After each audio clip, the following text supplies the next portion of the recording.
Hello students, I am going to start your chapter electromagnetic waves. In this chapter, first of all हम जो study करेंगे that is inconsistency of ampere circle law. Second हमने study करना है displacement current.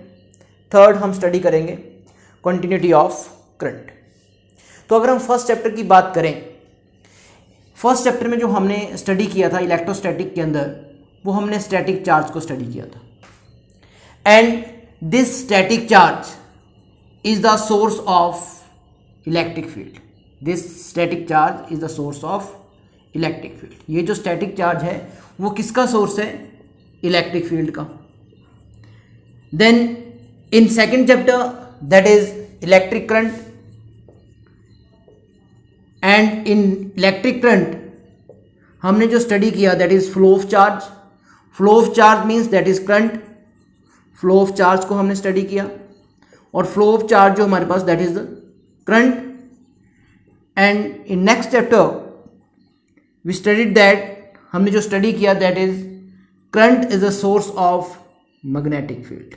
जो current है वो किसका सोर्स है? मैग्नेटिक फील्ड का. Then in electromagnetic induction, electromagnetic induction के अंदर हमने क्या स्टडी किया? Electromagnetic induction. यहां पे हमने स्टडी किया कि अगर हम मैग्नेटिक फील्ड को चेंज करें, that is variable magnetic field. Variable magnetic field is the source of electric current. Is the source of electric current. Clear? In first unit that is electrostatic. Static charge जो है वो किसका source है? Electric field का. Flow of charge that is current. Current जो source है वो किसका है? मैग्नेटिक फील्ड का. अगर मैग्नेटिक फील्ड को हम चेंज करें तो मैग्नेटिक फील्ड के चेंज करने से हमें क्या मिलेगा? Electric current. ये हमने इलेक्ट्रोमैग्नेटिक इंडक्शन में स्टडी किया. देन मैक्सवेल ने ये बताया कि अगर हम मैग्नेटिक फील्ड को चेंज करें तो हमें क्या मिलेगा? Electric current. Clear? It means electric current का जो सोर्स है that is changing magnetic field. The source of electric current is changing magnetic field. Maxwell ने इसके इन्वर्स को स्टडी किया कि मैग्नेटिक फील्ड के चेंज करने से हमें इलेक्ट्रिक करंट मिलेगा, तो इलेक्ट्रिक फील्ड को चेंज करने से भी हमें क्या मिलेगा? इलेक्ट्रिक फील्ड को हम चेंज करें that is variable electric field. This is the source of current. जो वेरिएबल मैग्नेटिक फील्ड है वो भी किसका सोर्स होगा? करंट का. क्लियर? तो यहां पे जो वेरिएबल इलेक्ट्रिक फील्ड से जो हमें करंट मिलेगा उस करंट को हम क्या कह देते हैं? That is the displacement current. That is the displacement current. तो ये चैप्टर्स में आपने इलेक्ट्रोमैग्नेटिक वेव्स में आपने जो फर्स्ट जो टॉपिक है आपका दैट इज डिस्प्लेसमेंट करंट. और वो आइडिया कहाँ से मिला मैक्सवेल को कि अगर मैग्नेटिक फील्ड को चेंज करने से इलेक्ट्रिक करंट मिलता है, और इलेक्ट्रिक करंट का जो सोर्स है वो सिर्फ क्या है? Variable magnetic field. तो वेरिएबल इलेक्ट्रिक फील्ड भी जो है वो किसका सोर्स है? इलेक्ट्रिक करंट का. और वो इलेक्ट्रिक करंट हमारे पास क्या है? Displacement current. सेकेंड, जो आपके पास एग्जाम में नॉर्मली क्वेश्चंस 1 या 2 टाइम्स पूछा गया है सीबीएसई के अंदर, what is the source of electromagnetic wave? What is the source of electromagnetic wave? Source of electric field, static charge is the source of electric field.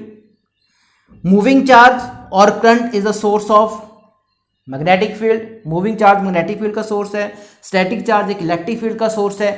Then accelerated charge, accelerated charge is the source of electromagnetic wave.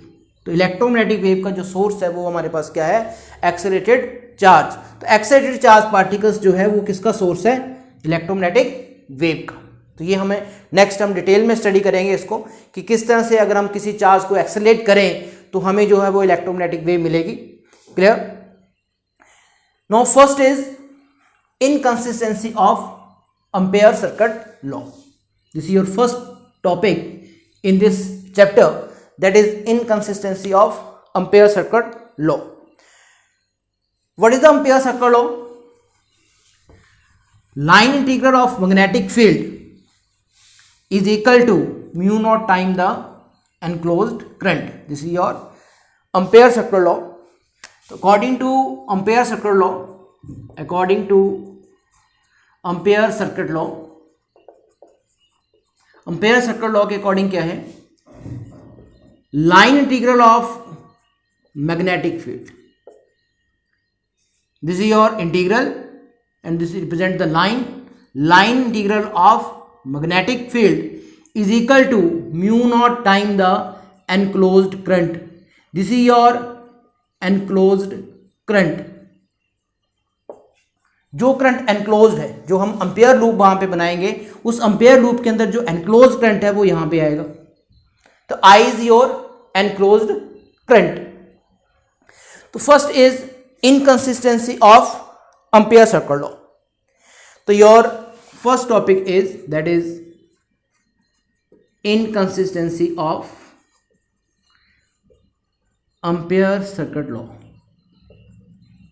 ampere circuit law.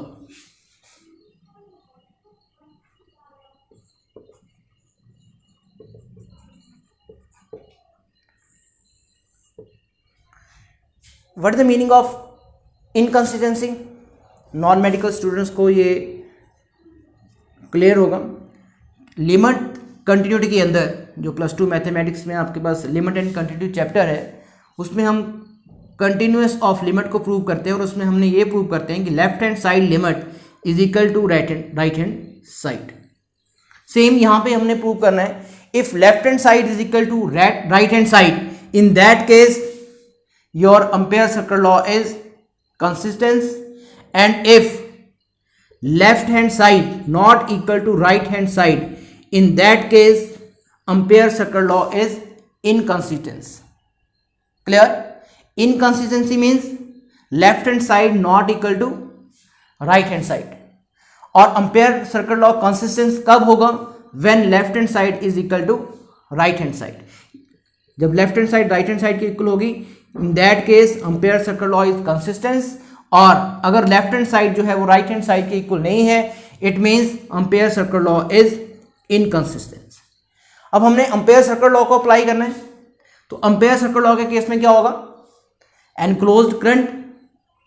तो Maxwell ने जो experiment perform किया, capacitors को charge किया उसने, this is your capacitor and this is your source of energy and this is your key. This is your positive terminal and this is your negative terminal.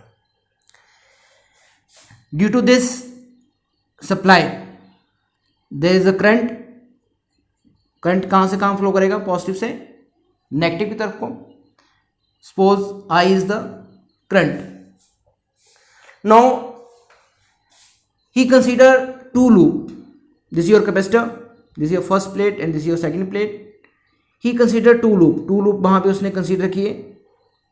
This is your first loop, that is C1, and this is your second loop C2. Two loops consider किए यहाँ पे. This is your first loop C1 and this is your second loop C2. Now apply the ampere circular law for loop C1. For loop C1, according to ampere circular law, line integral of magnetic field, that is line integral of magnetic field for closed loop C1 is equal to mu naught time the enclosed current, mu naught time the enclosed current, and enclosed current, here there is an enclosed current, I current यहाँ पे flow कर रहा है, तो C1 में जो enclosed current रहेगा आपके पास वो क्या रहेगा? I. तो I is the enclosed current. This is your equation number 1. For loop C2, this is your second loop. For loop C2, apply the ampere circular law. So according to ampere circular law, line integral of magnetic field is equal to mu naught time the enclosed current, mu naught time the enclosed current. enclosed current कौन सा? जो loop के अंदर enclose हो रहा है. तो यहां पे जो C2 लूप के अंदर जो करंट enclose हो रहा है वो क्या है? 0. क्लियर? C1 के जो enclosed करंट है वो हमारे पास क्या है? I. लेकिन C2 में जो एनक्लोज करंट है वो हमारे पास यहाँ पे क्या है, 0, therefore this term is equal to 0। Line integral of magnetic field is equal to 0। This is your equation number 2। तो यहां पे हमने जो ये हमारे पास क्या आ जाएगा, left hand side of this plate, और ये हमारे पास क्या है, राइट हैंड साइड। तो एक प्लेट्स के जो हमारे पास लेफ्ट हैंड साइड और राइट हैंड साइड हैं, तो फर्स्ट इक्वेशन जो है वो किसके लिए है, लेफ्ट हैंड साइड के लिए। सेकंड इक्वेशन जो है हमारे पास वो किसके लिए है, राइट हैंड साइड के लिए। तो प्लेट के दोनों तरफ जो लेफ्ट हैंड साइड जो है वो राइट हैंड साइड के इक्वल नहीं है। Left hand side not equal to right hand side, that is equation 1 not equal to equation 2। This is the inconsistency of the ampere circle law. तो ये क्या prove करता है कि जो एम्पियर सर्कल लॉ है वो यहाँ पे क्या है, इनकंसिस्टेंस, कि अगर हम कैपेसिटर्स की एक प्लेट के बिल्कुल पास में C1 लूप कंसीडर करें और राइट हैंड साइड में भी बिल्कुल पास में C2 लूप कंसीडर करें, तो वहां पे इनकंसिस्टेंसी आ रही है, मींस वो दोनों सेम होनी चाहिए लेकिन वो सेम नहीं है। तो यहां पे जो एम्पियर सर्कल लॉ है, मैक्सवेल ने उस एम्पियर सर्कल लॉ को क्या किया, मॉडिफाई। क्लियर? और किस तरह से मॉडिफाई किया उसने, वो कौन सा कंसेप्ट लेके आया वहां पे, वो डिस्प्लेसमेंट करंट का कंसेप्ट लेके आया। Clear? What is the displacement current in this case? तो this is your inconsistency of ampere circle law. Second is displacement current. Next जो हमने स्टडी करना है यहां पे, वो किसको स्टडी करना है, डिस्प्लेसमेंट करंट को।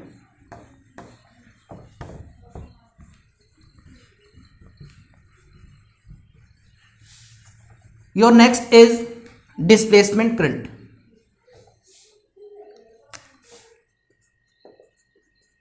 Displacement current.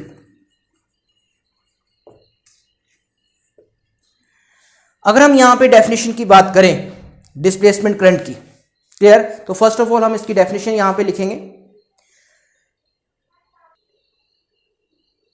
What is the definition of displacement current? This is the definition of displacement current. Displacement current is that current which comes into existence in addition to the conduction current whenever the electric field and electric flux change with the time. Now, first of all, displacement current is that current which comes into existence in addition to conduction current. In addition to conduction current. This is your capacitor. और हमने capacitors को, एक plate को हमने attach कर दिया positive से, दूसरी प्लेट को किससे अटैच किया, नेगेटिव से। और inconsistency of ampere circle law के केस में हमने C1 लूप कंसीडर किया लेफ्ट हैंड साइड में, और प्लेट के राइट हैंड साइड में हमने C2 लूप कंसीडर किया। तो यहाँ पे जो एम्पियर सर्कल लॉ था C1 लूप के लिए और C2 लूप के लिए, वो दोनों इक्वल नहीं आ रही थी टर्म्स हमारे पास, और वो क्या बता रहा था, that is inconsistency of ampere circle law. अब यहाँ पे वो बात कर रहा है addition to, means conduction current. ये जो यहाँ पे जो वायर में जो करंट है, वो करंट हमारे पास कौन सा करंट है, वो हमारे पास जो है वो कंडक्शन करंट है। तो कंडक्शन करंट के साथ addition to conduction current there is existence of another current, वहां पे एक और करंट एग्जिस्ट करेगा, और वो जो और करंट एग्जिस्ट करेगा वो करंट कौन सा है, डिस्प्लेसमेंट करंट। तो displacement current is the current, वो करंट है विच कम्स इनटू एग्जिस्टेंस, वो आएगा कब, in addition to conduction current. Conduction current के एडिशन में, कंडक्शन करंट के साथ एक और करंट है जब हम कैपेसिटर प्लेट को चार्ज कर रहे हैं। क्लियर? और उसका कॉज क्या है, डिस्प्लेसमेंट करंट का कॉज जो है that is the electric field. जो उसका सोर्स है वहां पे, वो क्या है सोर्स, इलेक्ट्रिक फील्ड और इलेक्ट्रिक फ्लक्स। जो इलेक्ट्रिक फ्लक्स जो है वो चेंज कर रहा है टाइम के साथ। इलेक्ट्रिक फील्ड अगर चेंज करे टाइम के साथ, या फिर इलेक्ट्रिक फ्लक्स जो है वो टाइम के साथ अगर वेरी कर रहा है, उस केस में कंडक्शन करंट के साथ एक और करंट आएगा, और वो करंट कौन सा करंट होगा, वो करंट होगा डिस्प्लेसमेंट करंट। मैं पूरी टर्म को रिपीट कर रहा हूं, जब हम कैपेसिटर्स को चार्ज कर रहे हैं, कैपेसिटर्स की एक प्लेट को हमने पॉजिटिव एंड से कनेक्ट कर दिया, कैपेसिटर की दूसरी प्लेट को नेगेटिव एंड से कनेक्ट कर दिया, और ये जो लूप C1 और C2 हैं, तो यहाँ पे एम्पियर्स लॉ जो है आपका वो इनकंसिस्टेंट हुआ, लेफ्ट हैंड साइड जो है वो राइट हैंड साइड के इक्वल नहीं आ रही थी। तब उसने वहां पे बोला कि कैपेसिटर प्लेट्स के बीच में एक एडिशनल करंट वहां पे आएगा और वो जो करंट होगा वो क्या होगा, डिस्प्लेसमेंट करंट। किसके एडिशन में आएगा, कंडक्शन करंट के एडिशन में। मींस कंडक्शन करंट के साथ एडिशन में एक और करंट एग्जिस्ट करेगा और वो करंट कौन सा है, डिस्प्लेसमेंट करंट। और उस डिस्प्लेसमेंट करंट का जो कॉज है वो कॉज क्या है, इलेक्ट्रिक फील्ड। अगर इलेक्ट्रिक फील्ड टाइम के साथ वेरी कर रही है, चेंज हो रही है, या फिर इलेक्ट्रिक फ्लक्स चेंज कर रहा है विद टाइम, उस केस में वहां पे क्वेस्टर्स प्लेट्स के बीच में किसकी फॉर्मेशन होगी, डिस्प्लेसमेंट करंट की। नो, जब चार्जिंग यहां पे हो रही है, जब यहां से चार्जिंग होगी कैपेसिटर्स की, तो ये जो प्लेट है कैपेसिटर्स की वो कौन सा चार्ज एक्वायर करेगी, पॉजिटिव। ये जो प्लेट है वो कौन सा एक चार्ज एक्वायर करेगी, नेगेटिव। नेगेटिव से कनेक्ट है, ये नेगेटिव चार्ज आएगा, यहां पे कौन सा चार्ज आएगा, पॉजिटिव। तो जैसे जैसे कैपेसिटर्स की चार्जिंग होगी ये चार्ज क्या करेगा, increase. Means during charging of capacitor क्या होगा, अगर हम चार्जिंग ऑफ कैपेसिटर्स की बात करें तो continue there is increase in charge. Charge continue वहां पे इंक्रीज हो रहा है। एक प्लेट पे पॉजिटिव चार्ज इंक्रीज हो रहा है, दूसरी प्लेट पे कौन सा चार्ज इंक्रीज हो रहा है, नेगेटिव। इट मींस चार्ज वहां पे इंक्रीज हो रहा है। चार्ज इंक्रीज होने का मतलब है कि जो चार्ज है आपका वो क्या हो रहा है, चेंज। इंक्रीज हो रहा है तो उसका मैग्नीट्यूड बढ़ रहा है। इट मींस चार्ज का मैग्नीट्यूड कंटिन्यू क्या हो रहा है, चेंज हो रहा है। और इस चार्ज डिवेल्प होने की वजह से there is a electric field between the plates, क्योंकि इलेक्ट्रिक फील्ड जो है वो कहां से कहां मूव करती है, पॉजिटिव एंड से मूव करती है नेगेटिव एंड की तरफ को। तो एक तरफ प्लेट्स का जो पॉजिटिव चार्ज बढ़ रहा है, दूसरी तरफ नेगेटिव चार्ज बढ़ रहा है। इट मींस वहां पे इलेक्ट्रिक फील्ड भी क्या होगी, इलेक्ट्रिक फील्ड वहां पे डिवेल्प होगी। और वो जो इलेक्ट्रिक फील्ड डिवेल्प हो रही है वो इलेक्ट्रिक फील्ड भी क्या करेगी, इंक्रीज करेगी। इंक्रीज करने का मतलब है वेरिएबल इलेक्ट्रिक फील्ड। इंक्रीज होने का मतलब है there is a variable electric field. तो इलेक्ट्रिक फील्ड की इंटेंसिटी वहां पे कंटिन्यू क्या कर रही है, चेंज हो रही है, इंक्रीज हो रही है। जब क्या हो रही है वहां पे, चार्जिंग। और जब डिस्चार्जिंग होगी वहां पे तो इलेक्ट्रिक फील्ड की स्ट्रेंथ, इंटेंसिटी जो है वो क्या करेगी, डिक्रीज करेगी। It means there is a variation in electric field with time, जो कि उसने सोर्स कहा है डिस्प्लेसमेंट करंट का, कि डिस्प्लेसमेंट करंट का जो सोर्स है that is the change of electric field with time is the source of displacement current. तो यहां पे जैसे जैसे कैपेसिटर्स की चार्जिंग होगी वहां पे इलेक्ट्रिक फील्ड जो है वो इंक्रीज करेगी। It means variable electric field जो है वो बिटवीन द प्लेट्स एग्जिस्ट होगी।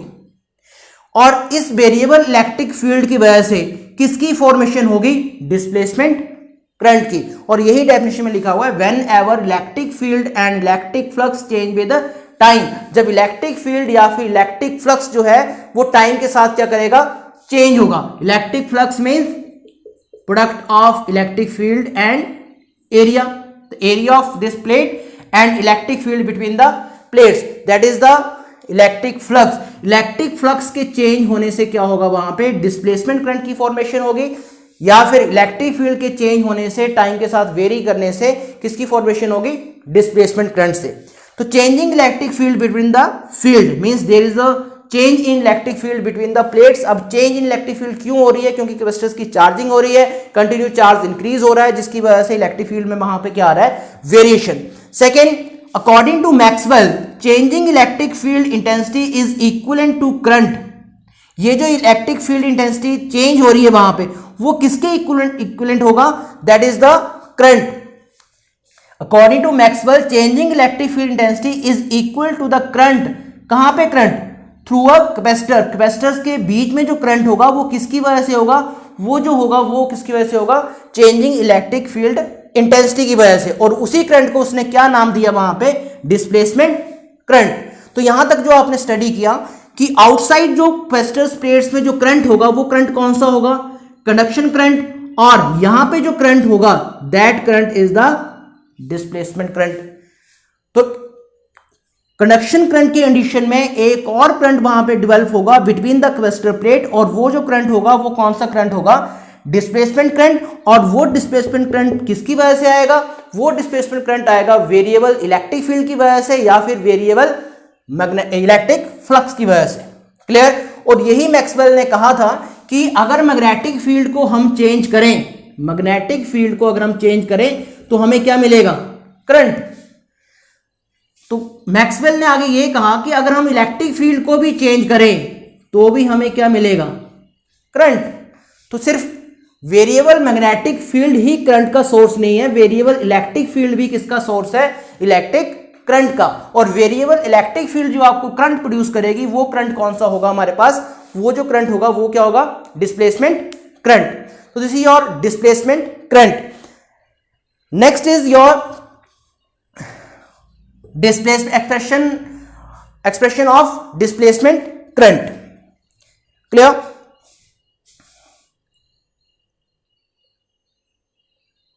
Dear students, next हमने जो एक्सप्रेशन इसका डिटरमाइन करना है दैट इज डिस्प्लेसमेंट करंट का। तो डिस्प्लेसमेंट करंट कहां पे प्रोड्यूस होगा, बिटवीन द कैपेसिटर प्लेट्स, और उसका जो सोर्स है वो क्या है, वेरिएबल इलेक्ट्रिक फील्ड और वेरिएबल फ्लक्स। क्लियर? और आउटसाइड जो कैपेसिटर प्लेट्स हमारे पास करंट रहेगा वो कौन सा करंट रहेगा, कंडक्शन करंट। तो आई जो करंट है यहाँ पे वो हमारे पास क्या है, कंडक्शन करंट, और बिटवीन द प्लेट जो हमारे पास करंट रहेगा that is the displacement current. अब हमें डिस्प्लेसमेंट करंट को डिटरमाइन करना है यहाँ पे। तो what is the electric field between the plates, the electric field between the plates is that is sigma upon epsilon naught. This is the electric field between the plates where sigma is the surface charge density and your surface charge density is equal to charge upon area, where A is the area of capacitor plate, A is the area of capacitor plate and Q is the charge on the capacitor. So therefore this electric field is equal to Q upon A into epsilon naught. हमने value को put किया, surface charge density की value को put किया, surface charge density is equal to charge per unit area, तो charge upon area into epsilon not. तो this is the electric field between the plate. तो between the plate electric field जो रहेगी हमारे पास वो हमारे पास क्या रहेगी, क्यू ए एप्सिलॉन नॉट। लेकिन जो electric field between the plates है वो इलेक्ट्रिक फील्ड कंटिन्यू क्या कर रही है, वेरी कर रही है।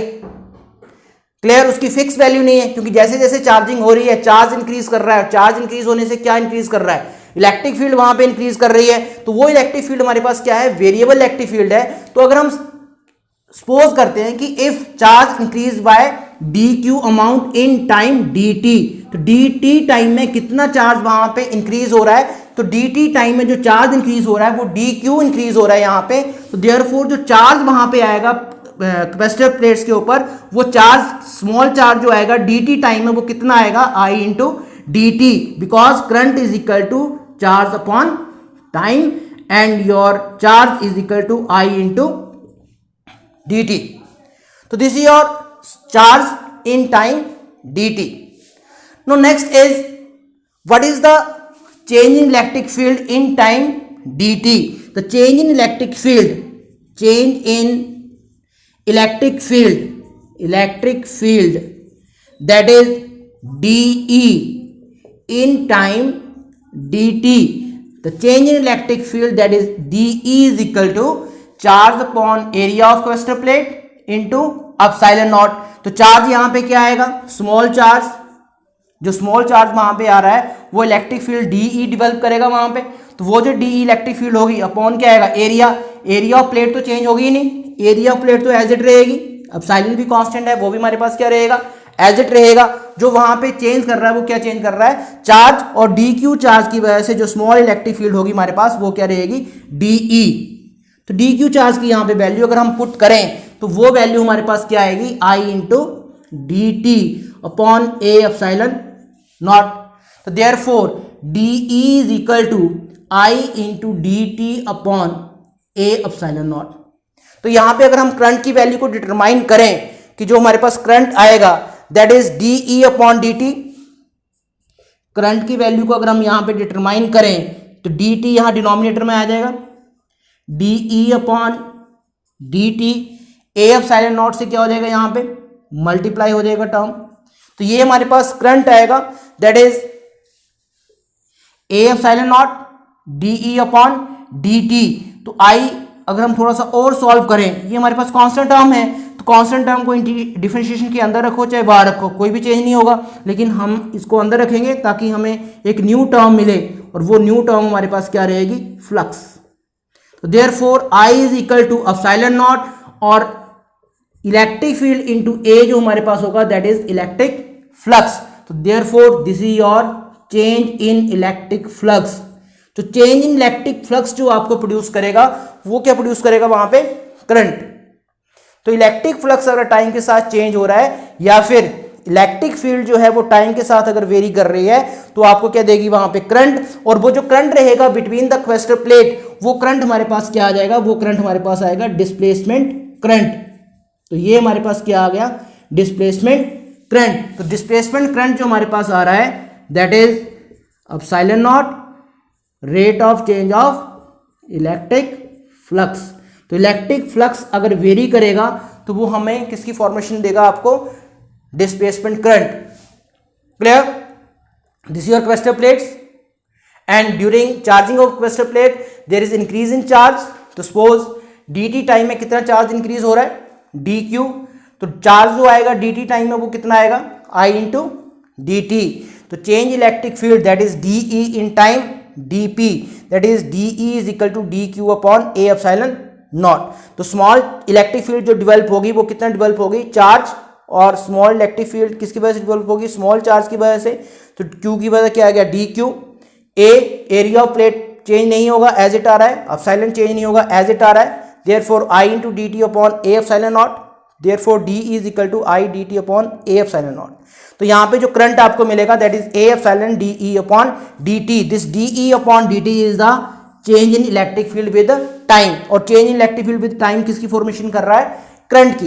अगर थोड़ा सा और चेंज करें यहाँ पे a को, अगर हम डिफरेंशिएशन के अंदर लेके जाते हैं तो this EA is equal to flux. तो therefore rate of change of flux, जो फ्लक्स चेंज कर रहा है टाइम के साथ, किसकी फॉर्मेशन करेगा, करंट की। और वो करंट हमारे पास क्या आ जाएगा, डिस्प्लेसमेंट करंट। Clear students?